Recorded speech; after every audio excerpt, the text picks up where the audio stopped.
আসসালামু আলাইকুম। আশা করছি ভালো আছেন। ইলেকট্রনিক্সের ফান্ডামেন্টালে আমরা কিন্তু হচ্ছে আস্তে আস্তে ডে বাই ডে কিন্তু অনেকগুলো টপিক সম্পর্কে জানতে পারছি। আমরা মোবাইল সম্পর্কে জেনেছি, আমরা মোবাইল ফোনের অ্যানাটমি সম্পর্কে জেনেছি। আজকে আমরা নতুন আরেকটা টপিক সম্পর্কে জানবো, সেটা হচ্ছে কি? সেটা হচ্ছে নেটওয়ার্ক।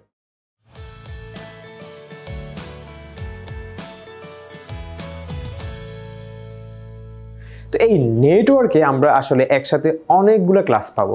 আমরা পাবো হচ্ছে নেটওয়ার্ক কিভাবে কাজ করে, নেটওয়ার্ক ব্ল্যাক হোল সম্পর্কে জানবো, নেটওয়ার্কের প্রকার সম্পর্কে, মানে গ্লোবাল আসলে নেটওয়ার্ক কত প্রকার সেই সম্পর্কে আমরা জানবো, আমরা সিডিএমএ জিএসএম সম্পর্কে জানবো, আমরা জানবো আসলে ফ্রিকুয়েন্সি জিনিসটা কি, বা সেলফোন আসলে কত ধরনের ফ্রিকুয়েন্সি ব্যবহার করা হয়, এবং কি আমাদের বাংলাদেশের যে অপারেটরগুলো আছে এই অপারেটররা আসলে কত রেঞ্জের ফ্রিকুয়েন্সি হচ্ছে ব্যবহার করে, এই সম্পর্কে আসলে আমরা ডিটেলস জানবো প্রত্যেক ক্লাসে।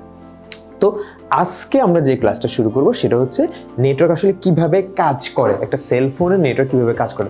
নেটওয়ার্ক জিনিসটা কিন্তু আসলে খুবই ইম্পর্টেন্ট একটা জিনিস, মানে নেটওয়ার্ক যদি না থাকতো তাহলে কিন্তু মোবাইল ফোন থাকতো না, তাইলে কিন্তু হচ্ছে আপনার ওয়াকি টকি থাকতো না, রেডিও থাকতো না, টেলিভিশন থাকতো না, মানে আসলে এক কথা বলা যায় আসলে কিছুই থাকতো না। এই যে আপনি ওয়াইফাই ইউজ করতেছেন, ইন্টারনেট ইউজ করতেছেন, কথা বলতেছেন, কিচ্ছুই থাকতো না।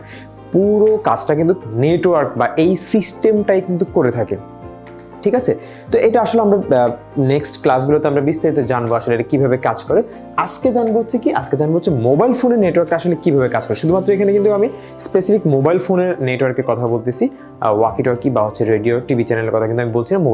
মোবাইল ফোন নেটওয়ার্কটা আসলে কিভাবে কাজ করে, আমি যদি হচ্ছে আগে বোর্ডের লেখাটা বলি, তারপর আমি আসলে ডিটেলস আপনাদেরকে বলছি যে মোবাইল ফোন আসলে কি হয়। প্রথমে মোবাইল ফোন 1 থেকে কল করলে একটি সিগন্যাল তার নিকটে থাকা টাওয়ারে হচ্ছে প্রেরণ করে, ঠিক আছে? তারপর টাওয়ার থেকে সিগন্যালটি হচ্ছে নিকটবর্তী কাস্টমার কেয়ারে হচ্ছে পাঠায়, কাস্টমার কেয়ার থেকে সিগন্যালটি ভেরিফাই করে দ্বিতীয় ফোনের নিকটবর্তী টাওয়ারে পাঠায়, ঠিক আছে? টাওয়ার সিগন্যালটাকে কি করে ভেরিফাই করে দ্বিতীয় ফোনে হচ্ছে কি করে দেয়, পাঠিয়ে দেয়। মানে একটা সহজ একটা প্রসেস।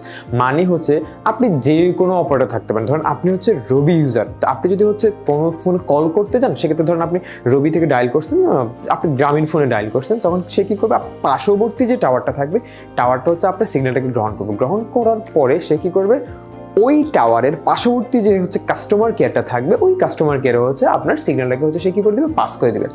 পাস করে দেওয়ার পরে কাস্টমার আপনার যে সিগন্যালটা তাকে ভেরিফাই করবে, নাম্বারটাকে ভেরিফাই করবে, আপনি কি আসলে 10টা নাম্বার দিয়েছেন নাকি 11টা ঠিকই দিয়েছেন, আপনি কি কোনো ভুল নাম্বার দিয়েছেন, বা আপনি কি হচ্ছে আমাদের যে কান্ট্রি কোড থাকে, মানে 01+880 এটা দিয়েছেন নাকি চেঞ্জ করে ফেলছেন, এই জিনিসগুলো আসলে তারা ভেরিফাই করে আবার সেকেন্ড ফোনটাকে টাওয়ার কি সেটাকে নিতে পারবে কিনা এই জিনিসটাও ভেরিফাই করে। ক্যাপাসিটি সম্পর্কে আমি একটু পরে বলছি।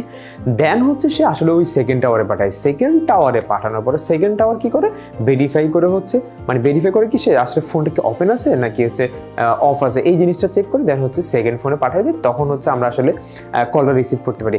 এখন আপনি হয়তো ভাবতে পারেন এটা মনে হয় অনেক দূরে দূরে থাকলে এই প্রসেসটা হয়, কাছে থাকলে হয় না। না না, এটা কিন্তু আপনি যদি দুইটা ফোনকে একসাথেও রাখেন তখনও কিন্তু এই সম্পূর্ণ প্রসেসটা কিন্তু তারা ফলো করবে। এই যে এখানে আসলে যদি পিকচারটা খেয়াল করেন তাহলে হয়তো আপনার এই পুরো লেখাটা পিকচারের মাধ্যমে আপনারা বুঝতে পারেন যে কি করতেছে।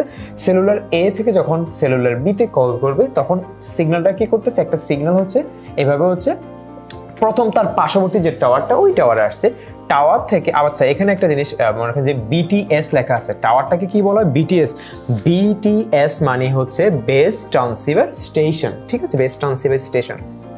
আচ্ছা, তারপরে টাওয়ার থেকে কি করে, তার নিকটবর্তী যে অপারেটর আছে ওই অপারেটরের সিগন্যালটা প্রেরণ করে, ঠিক আছে?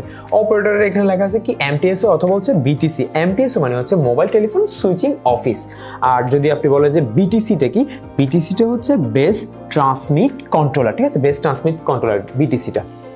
দেন বিটিসি বা কাস্টমার কেয়ার থেকে কি করে, সেকেন্ড যে ফোনটা আছে, সেকেন্ড ফোনের নিকটবর্তী যে টাওয়ার আছে ওই টাওয়ারের সিগন্যালটা আসে, দেন ওই টাওয়ার থেকে সরাসরি হচ্ছে কোথায় চলে যায়, আপনার সেকেন্ড ফোন বা সেলুলার বিতে চলে যায়, ঠিক আছে? তো এই যে জিনিসটা, এটা কিন্তু আপনি যত কাছেই রাখেন না কেন একটা প্রসিডিউর তারা ফলো করে, একটা সিস্টেম তারা ফলো করে হচ্ছে এই জিনিসটা করে। এখন এখানে কিছু প্রশ্ন থাকতে পারে, যেমন অনেক সময় দেখা যায় কি আমরা যখন কল করি, কল করার সাথে সাথে কেটে যায়। এই কেটে যাওয়ার কারণটা হচ্ছে কি, কেটে যাওয়ার কারণটা হচ্ছে আপনার প্রত্যেকটা জিনিসের কি থাকে, একটা ক্যাপাসিটি থাকে, একটা লিমিটেশন থাকে, ঠিক আছে? ধরেন আপনি ফোন এ থেকে হচ্ছে মানে আপনি এখানে কল করবেন। এখন এই টাওয়ারটা হয়তো দেখা গেছে তার একটা ক্যাপাসিটি থাকে, ধরেন সে অ্যাট আ টাইম হচ্ছে কি করবে 100 মানে সে সিগন্যাল রিসিভ করতে পারবে। এখন সে তো চাইলেও 101 সে পারবে না, সেক্ষেত্রে কি হবে আপনি যখন কল করবেন দেখুন কলটার সাথে সাথে কেটে গেছে। সেম ভাবে আপনি যদি বলেন যে কাস্টমার কেয়ার, তারও কিন্তু কি আছে একটা নির্দিষ্ট একটা ক্যাপাসিটি আছে, ঠিক আছে। এখন ধরেন তার ক্যাপাসিটি হচ্ছে ধরেন আপনি ধরেন তার 1000, ঠিক আছে। এখন যদি 1001 হয়ে যায় সেক্ষেত্রে সে কিন্তু এটা কি করতে পারবে না, রিসিভ করতে পারবে না। তো এখানে আসলে অনেকগুলো ব্যাপার আছে। যদিও হচ্ছে দিন যত আপগ্রেড হচ্ছে ক্যাপাসিটিটা বাড়তেছে, বা একটা সময় দেখা গেছে আমরা শুধু 2G ব্যবহার করতাম, এখন 3G আসতেছে, 4G আসতেছে, ঠিক আছে, যার কারণে হয়তো ক্যাপাসিটি বাড়তেছে। বাট ক্যাপাসিটি যতই বাড়ুক আমাদের কিন্তু ইউজার সংখ্যা কিন্তু বাড়তেছে, তো সেই জিনিসটা মাথায় রাখতে হবে। আবার দেখা গেছে কি অনেক ওকেশনে কি হয়, আমরা সবাই হচ্ছে শহর ছেড়ে গ্রামে চলে যাই, তখন গ্রামের ক্যাপাসিটিটা অলওয়েজ একটু কম থাকে, কারণ সেখানে হচ্ছে মানুষের বসবাস কম। তখন অনেকগুলো মানুষ যখন গ্রামে চলে যায় তখন কি হয়, তার যে লিমিটেশন ক্যাপাসিটি ছিল তার চেয়ে আসলে মানে বেশি হয়ে যায়, যার কারণে অনেক সময় দেখবেন গ্রামে গেলে বা ঈদের সময় ওকেশনে কি কল দিলে কল যায় না, কল বোঝা যায় না, নেটওয়ার্ক ফুল তারপরে হয় না। তো এই জিনিসটা আসলে এই লিমিটেশন বা ক্যাপাসিটির জন্যই কিন্তু হয়ে থাকে, ঠিক আছে। তো আশা করছি আপনারা হচ্ছে আজকের ক্লাসটা বা আমাদের যে মোবাইল ফোনের নেটওয়ার্ক কীভাবে কাজ করে ক্লাসটা বুঝতে পেরেছেন। এবং আপনাদের একটা কথা প্রতিবারই বলি যে আপনারা কিন্তু এই ব্যাপারগুলোকে কিন্তু হচ্ছে আপনারা নোট করবেন। আর বিশেষ করে আমাদের এই ক্লাস থেকে বা প্রিভিয়াস ক্লাসও ছিল যে আমরা এলসিডি পড়ছি, লিকুইড ক্রিস্টাল ডিসপ্লে, এলইডি পড়ছি, লাইট ইমিটিং ডায়োড। এই যে ওয়ার্ডগুলো বা ইলেকট্রনিক্স ওয়ার্ডগুলো বা সেলফোন সাথে রিলেটেড যে ওয়ার্ডগুলো, যেমন আজকে আমরা পড়ছি কি এমটিএসও পড়ছি, যে মোবাইল ফোন সুইচিং অফিস, তারপরে হচ্ছে কি BTC best transmit controller, BTS হচ্ছে কি বেস্ট ট্রান্সফার স্টেশন। এই যে ওয়ার্ডগুলো এগুলো কিন্তু হচ্ছে আপনারা নোট করবেন, এগুলো হচ্ছে আপনারা প্র্যাকটিস করবেন। এগুলো মুখস্থ করার কিছু না, আপনি জাস্ট কয়েকবার পড়লে এগুলো পারবেন। এবং কি প্রত্যেকটা লেখা টেক্সট কিন্তু আপনি হচ্ছে নোট করবেন, বুঝার ট্রাই করবেন, ঠিক আছে। আপনারা যদি হচ্ছে না বোঝেন আমাদের কন্ট্যাক্ট নাম্বারে কল করে বা আমাদের হোয়াটসঅ্যাপ করেও কিন্তু হচ্ছে আপনারা এই ব্যাপারগুলো কিন্তু আমাদের থেকে সাপোর্ট নিতে পারবেন। তাছাড়া কিন্তু আমাদের অনলাইন ক্লাস ছাড়াও কিন্তু আমাদের অফলাইন ক্লাসও রয়েছে। আপনারা চাইলে আমাদের সেখানে অ্যাডমিশন নিয়ে আপনারা এই ক্লাসগুলো আরও ইন ডিটেলসে কিন্তু আপনারা জানতে পারেন, ঠিক আছে। তো আজকে এই পর্যন্ত, ইনশাল্লাহ নেক্সট ক্লাসে আমরা আলোচনা করবো হচ্ছে নেটওয়ার্ক ব্ল্যাক হোল নিয়ে, ঠিক আছে। আমরা নেটওয়ার্ক ব্ল্যাক হোল সম্পর্কে বিস্তারিত জানবো। সেই পর্যন্ত সবাই ভালো থাকুন, সুস্থ থাকুন, আল্লাহ হাফেজ।